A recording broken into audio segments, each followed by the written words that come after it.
All praise is due to Allah, who has sent unto us the seal of the Prophet and sent him as a mercy unto all of the cosmos.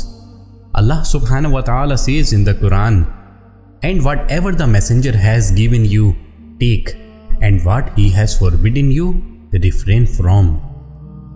O believers, we are in the month of Rabiul Awwal, and in the month of Rabiul Awwal, in what is known as the year of elephant, our Prophet Sayyidina Muhammad sallallahu alaihi wasallam was born.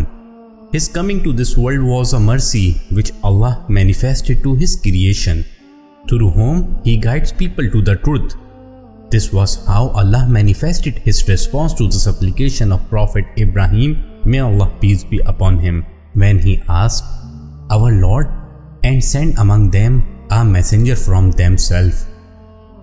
Similarly, the Prophet Isa, the son of Maryam, peace be upon him, came and stated he was bringing good tidings of a messenger to come after me, whose name is Ahmad.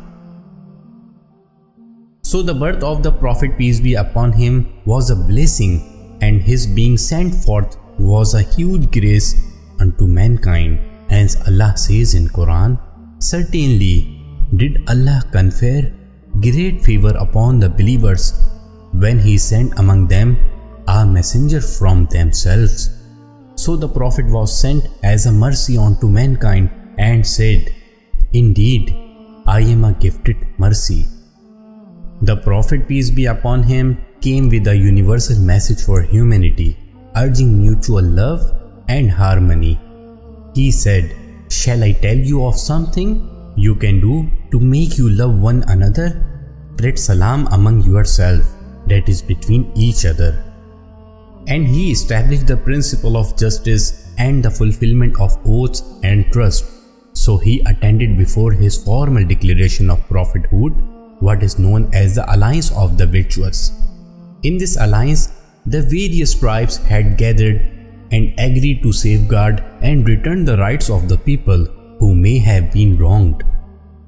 This alliance was an agreement and charter to bring about justice, and any such alliances that involve mutual support to bring about similar aims and call to such virtues such as piety and righteousness should be emulated. This is how Islam asks us to honor justice and rights. This is why the Prophet, when speaking about such alliance, said, "There is no alliance established for good except that Islam intensifies and strengthens it." In other words, Islam affirms and protects any alliance of goodness wheresoever it may be. This is an important reason, for justice is a necessary foundation for the spreading of peace. And as we have discussed, it is the spreading of peace that allows us to realize mutual love and care for one another. So, O Allah, make us of those who follow our Prophet and those who act in accordance with his guidance. Allah subhanahu wa ta'ala says in the Quran, "There has certainly been for you in the messenger of Allah an excellent pattern." So what could be more beautiful and better than us following and emulating the Prophet in the guidance he brought, that we seek to imbibe his exalted character in our lives. So let us strive to increase our love for him, and let us increase our sending of blessings and salutations upon him. For he said, "Indeed, from the best of your day is Friday. So send a great deal of salawat upon me on this day, for your salawat will be presented to me." And with this, we ask you, Allah, that you send your prayers and blessings upon all the prophets and messengers, and especially on the seal of them, our Master, our Prophet, Sayyidina Muhammad. O Allah, send your peace and blessings upon him and upon his family, his companions, and all of them.